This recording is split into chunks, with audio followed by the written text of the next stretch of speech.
এয়া হৈছে হাতীহৰকা দলং আৰু ইয়াৰ পৰা খুব আপুনি 200 মিটাৰ যাবই নালাগে PWD অফিচটো আছে আৰু PWD অফিচটোৰ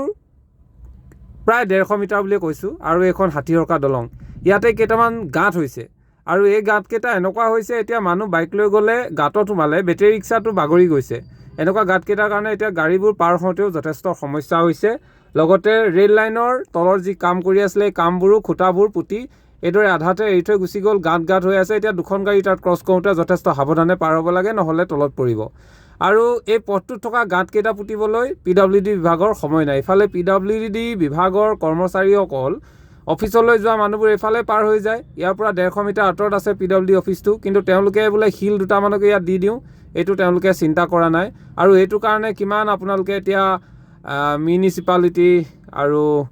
জনপ্ৰতিনিধি কাক ক'ব এতিয়া এই PWD বিভাগটো আছে যিটো বিভাগ এফালে পাৰ হৈ যায় চাওক ইয়াত কি কেইটা গাঁত আছে আৰু তেওঁলোক যাওঁতে মানুহবোৰে এতিয়া কিমান সাৱধানে যাব লগা হয় কি কেইটা গাঁত এই গাঁতকেইটা আগতেও আপোনালোকে দেখিছে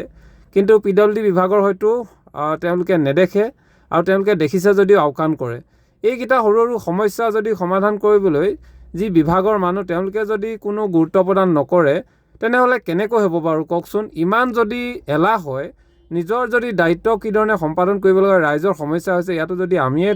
থুলমূলকৈ সমাধান কৰি দিওঁ বুলি তেওঁলোকে নাভাবে তেনেহ'লে কেনেকৈ হ'ব আৰু আমাৰ সমালোচনা কৰাৰ অধিকাৰ আছে কাৰণ তেওঁলোকে চৰকাৰী দৰমহা এটা লৈ চলি আছে আৰু তেওঁলোকে যে গোটেই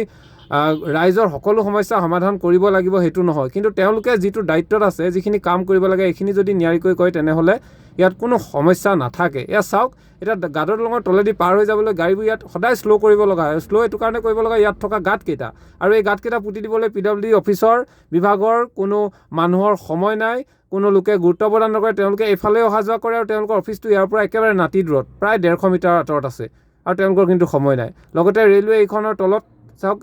ছাইডত গাঁত পুতি থ'লে এতিয়াও এইবোৰ কোনো কাম লগোৱা নাই ফলশ্ৰুতিত ইয়াতে গাড়ীবোৰ পাৰ হ'বৰ কাৰণে যথেষ্ট সমস্যা হৈছে আৰু এয়াই হৈছে নাজিৰাৰ অৱস্থা আৰু এই অৱস্থাৰ বিষয়ে যেতিয়া আপুনি সমালোচনা কৰিব তেওঁলোকে মনত আক্ষেপ প্ৰকাশ কৰে কিন্তু আক্ষেপ প্ৰকাশ কৰিলেও তেওঁলোকৰ যিটো দায়বদ্ধতা তেওঁলোকে কাম কৰিবলৈ কামখিনি যাতে ৰাইজৰ সমস্যা নহওক ইয়াত কেইটামান গাঁত আছে বোলে পটককৈ পুতি দিওঁ এইটো তেওঁলোকে চিন্তা চৰ্চা নকৰে এইটো সঁচাকৈ মানে আচৰিত লাগে আৰু কিদৰে সমালোচনা কৰিম এইটো ভাবি নাপাওঁ কিন্তু তেওঁলোকে যে এইবোৰক লৈ কোনো গুৰুত্ব প্ৰদান নকৰে দৰমহাটো লয় আৰু এই সমস্যাবোৰ যে চকুৰ সন্মুখেদি পাৰ হৈ যায় কিন্তু তেওঁলোকে আওকাণ কৰে এইবোৰ একোটা প্ৰমাণ